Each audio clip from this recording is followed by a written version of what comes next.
За сайн байцгаана уу, та бүхэнд энэ өдрийн мэндийг хүргье. Цэнгийн улсын нөөц байгаль хамгаалах төвөөс ерөнхий боловсролын сургуулийн сурагчдын хичээл орохгүй байгаатай холбоотойгоор ахлах болон дуунагийнхантаа зориулаад цахим хичээлийг хүргэж байгаа гэлээ. Тэгээд өнөөдрийн дугаарт болохоор миний бие та бүхэндээ зориулаад Монгол орны усны нөөц гадаргын болон газрын доорх усны хоорондын холбоо хамаарлын талаар товчхон мэдээлэл хүргье. Та бүхэндээ илүү өөр өгөөжтэй байх болов уу гэж найдаад энэхүү хичээлийг бэлтгэн хүргэж байна. Та бүхэн анхааралтай байвал миний бие өөрийн зүгээс маш их баяртай байх болно. За бүгдээрээ хичээлдээ оръё. За ерөнхийдөө илтгэл маань болохоор үндсэн хоёр хэсгээс бүрдэж байгаа агуулгын хувьд. Эхнийх нь болохоор Монгол орны усны нөөц төлөв байдал, ерөнхийдөө дэлхийн усны нөөц ямархуу байдаг. Монгол улс одоо тэр дэлхийн усны нөөцөөс хэдэн үеийн өөртөө багтаад юм бэ? Дээрээс нь хоёр дахь үндсэн хэсэгт болохоор гадаргын болон газрын доорх усны хоорондын холбоо хамаарал гэдэг.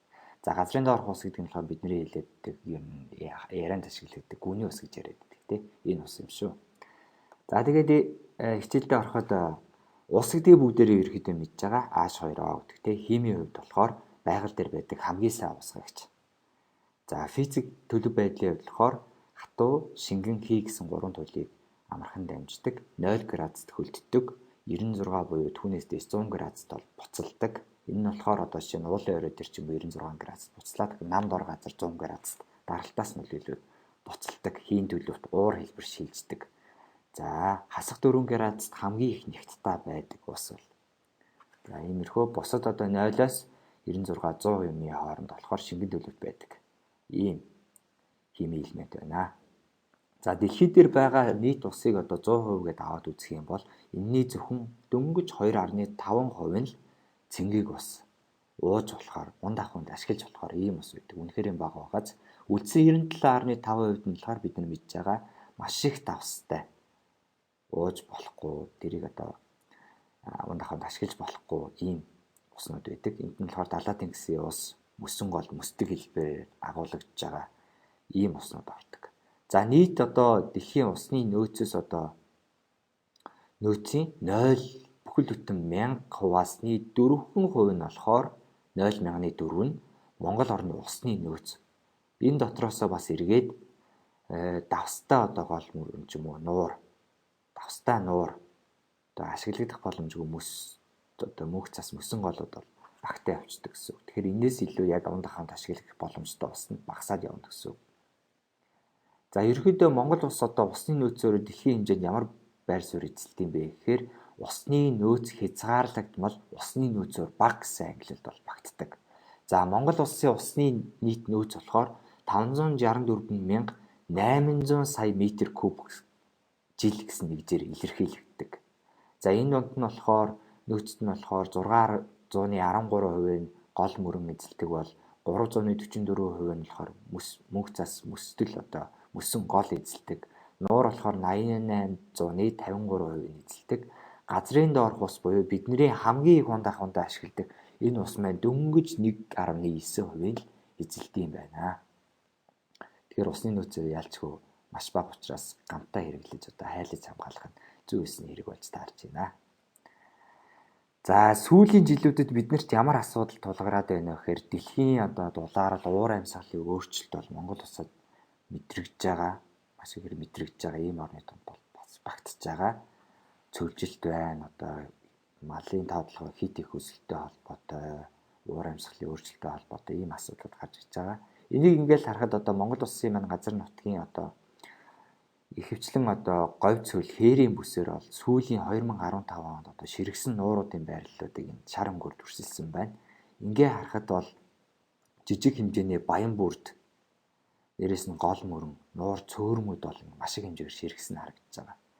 За энэчнээс бид нар бас юу харж болох юм бэ гэхээр хангаан бүсээр бол харьцангуй гайгүй байгаад байгаа. Энд бол хүний нөлөөлөл бол харьцангуй бага байдаг болооч тэр эсвэл тухайн экосистемийн өөрийнх нь одоо уур амьсгалын өөрчлөлтөнд одоо тисэж үлдэж чадахгүйц одоо чадамж тэтгэх дац гэдэг нь өөрөө өндөр байдаг болооч тэр ерөөхдөө бол хангаан бол бүсээр бол харьцангуй гайгүй, харин илүү одоо бага хурд тунцас жилд одоо ундаг энэ говь цөл хээрийн экосистем маань илүү эмзэг байд юм шүү гэдгийг бас давхар илтгэж байгаа гэж ойлгох хэрэгтэй. За тэгвэл эргээд одоо байгаль дээр зүгээр энгийн байдлаар усны одоо эргэлт маань яаж явагддаг юм бэ гэхээр бид нар одоо цас, бороо бүгд мэднэ тийм өндрийг мэднэ. Бүгдээрээ эднийг одоо нийлүүлээд хурд хунц гэж нэрлэдэг. Яг физик төлөвийн хувьд болохоор өөр төлөвт байдаг ч гэсэн эдгээр маань бүгдээрээ хурд хунц болоод газрын гадраг дээр буудаг. За буцаад ингээд ууршилж явагдаж байгаа, зэнд ууршилж явагдаж байгаа. Энэний хамгийн гол нөлөөлөгч хүчин зүйл болохоор амьдралыг тэтгэгч нар гэдэг зүйл маань температурын нөлөөгөөр энэ усыг ууршуулдаг гэсэн үг. За ус маань ууршаад эргээд үүл болоод хувирна. Үүл маань дээшлэх тусам агаарын одоо температур хим одоо хөрөөд буцаад эргээд газрын гадар дээр буудаг гэсэн үг. Тодорхой хэмжээнд болохоор газрын гадар дээр ингээд тогтож үлдээд энэчнээс байн ингээд дээшээ гадаргын усаас ууршилж явагдана. Доошоо газрын доорх ус руу бас нэвчилт өгч шингэдэг гэдэг бид нар бас мэдэх хэрэгтэй. Энэ бол зүгээр энгийн ерхий мэдлэг шүү. За тэгвэл байгаль дээр ингээд харахаар татах хүчний нөлөөгөөр ус маань газрын гадар дээр буугаад доошоо урсаад тодорхой хонхор газар ч юм уу ингээд тунаад үлддэг те.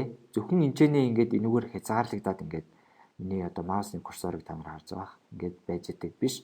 Тодорхой газрын гадар руу бас нэвчилт өгөөд энэ газар доор мөхлөг хооронд одоо ус бол тодорхой хэмжээгээр агуулгаж идэг гэсэн үг. За тэгвэл биднэрт нэг ийм буруу ойлголт байдаг. За бид нэр ихэвчлэн унд ахуйн хэрэгцээгээ бол гүний худаг одоо та бүхэн бас ээж аавч ч юм уу ингээд лагер дээр гүний худаг гаргаад унд ахуй усаа ингээд ашигладаг байх. Тэгвэл ингээд нэг турбаагаар ингээд доошоо цоолоод ингээд явхаар тодорхой хэмжээний усан сан бүхий газар маш их хэмжээний одоо цэвэрхэн ингээд уучууд болохуус ус байдаг гэж ойлгоод байдаг. Энэ бол нэг буруу ойлголт юм байна. Энэ тэр усан дотор ч маш их хэмжээний одоо хайраг чулуу, хад одоо элсний ширхэглэг, шавар, ийм хар шорон хөрсөн гэд бүгд агуулгаж идэг. Энийг ингээд ашигладаг гэсэн үг. Тэгэхээр нэг том ингээд ууттай шаар ингээд байгуулсан. Тийшээ нэг сорвол хийгээд усыг ингээд сороод байгаа юм шиг тийм ойлголт бас биш юм шүү. Тодорхой хэмжээний бүхэл бүтэн газрын одоо доорх хэсгийг хамарсан чууд маш их чулуулаг гэхдээ ийм хэсгээс та бүхэн бас усаа ашигладаг гэдэг энэгээр харагдаж байгаа баха. За тэгвэл энийг бид нар яаж мэдэж болох юм бэ гэхээр доошоо ингээд цаанаг ингээд өрөмдөд үзэхэд тодорхой хэмжээний одоо энэ өрөмний одоо гарч ирж байгаа шороо энэ дээж дотор ингээд ан цав үүссэн хэсэгтэй ингэж харагддаг. Энэ нь болохоор усыг агуулж исэн энэ хэсгүүд байна гэсэн үг. Энэ донд нь маш их хэмжээний чулуулаг агуулгаж байна. Ан цав донд нь уснууд бол агуулгаж байсан гэсэн үг. За хөрсийг ерөөхдөө бүрэлдүүлэх үндсэн 3 бүрэлдэхүүн хэсэг байдаг. Элэс, хайраг, шавар гэдэг тийм. Элэс, хайраг, шавар, хар шороо эдгээр байдаг. За тэгвэл бид нар энэ слайднаас юу харж болох юм бэ гэхээр усны үе давхаргуудыг харж бодож байна. За энэ бид нэр ихэвчлэн энийг эхний нэг усны үе давхарга байна. Энэ 1-р үе давхарга, 2-р үе давхарга, 3-р үе давхарга гэж нэрлэдэг. За эхний үе давхаргад болохоор ерөнхийдөө уул хөрсний ус, тэгээ шар ус гэж бид нэр ярьдаг. Энэ уснаас бол өрөмдөж гаргасан одоо гүний удгаа сонирхоод үзээрэй. Доошоо яг хэдэн метр яваад гүний ус гарсан байна гэд ингээд үзэх юм бол энэ бол эхний усны үе давхаргыг ерөөсөө бид нэр унд ахуйд ашиглаж болохгүй. Яагаад гэвэл одоо гэр хорооллын ил задгаа нөхөн жорлонтой холбоотойгоор усыг маш их бохирдуулагч хүчин зүйл болдог учраас энийг бид нэр ашиглаж болдгоо маа. Ихэвчлэн 2 муу 3 дахь усны үе давхаргаас бид нар унд ахуйд ашиглах хэрэгтэй усаа ашигладаг шүү. За тэгвэл түрүү хэлсэнтэй газрын гүндэх усыг одоо газрын доорх усыг бид нар маш ихээр ашигладаг. Энийг одоо байнга ингээд ашиглаад авах юм бол нөөц нь маш бага хэмжээтэй байгааг бид нар анзаарсан. Тэгээд энийг ашиглаад авах юм бол муу талууд нь юу байж болох юм бэ гэхээр нэгт усны түвшин багасах. За газрын доорх усны түвшин багасвал мэдээж гадраг дээр байгаа одоо гол мөрний булаг шаанд нуурд цөөрмийн усны түвшин бас багасдаг гэсэн. Түрүү нэг хоорондоо ингээд тектоник хатангуудаар ингээд тусгаарлагдсан ийм хэсгүүд байгаа боловч энэ хоёр хоорондоо байнгын одоо хоорондоо холбоо хамгаалалтаа явуулж идэг гэсэн. Дэлхийн татах хүчний нөлөөгөөр усны молекул доошоо явлаа. Эргээд тэр ургамлын үндсээр дамжаад буцаж газрын одоо гадраг дээр гарч ирдэг. Иймэрхүү усны солилцоо ингэж явагддаг гэсэн. За дээрэс нь газрын доорх ус ашиглахад бол үн өртөг их байдаг. Тэгээд гадаргын усны хангамж багасна. Тэгээд тодорхой хэмжээний ингээд тектоник хавтангуудын одоо хөдөлгөөн орох, газрын хэв шинж алдагдах ийм үзэгдлүүд бол ажиглагддаг. Тэгээ газар суулт өгнө. Усны чанарын бас өөрчлөлт тодорхой хэмжээний өөрчлөлт ордог гэсэн юм уу талууд. За сайн талын дурд нь гэх юм бол яг хуу ганц зүйл хувьяасаа хэлэхэд бол газрын гадарга дээр байгаа усыг бодвол газрын гүнд байгаа одоо 2 буюу 3 дахь түвшний усад бол илүү тийм харьцангуй цэвэр одоо байх боломжтой гэдэг тийм судалгаа байдаг.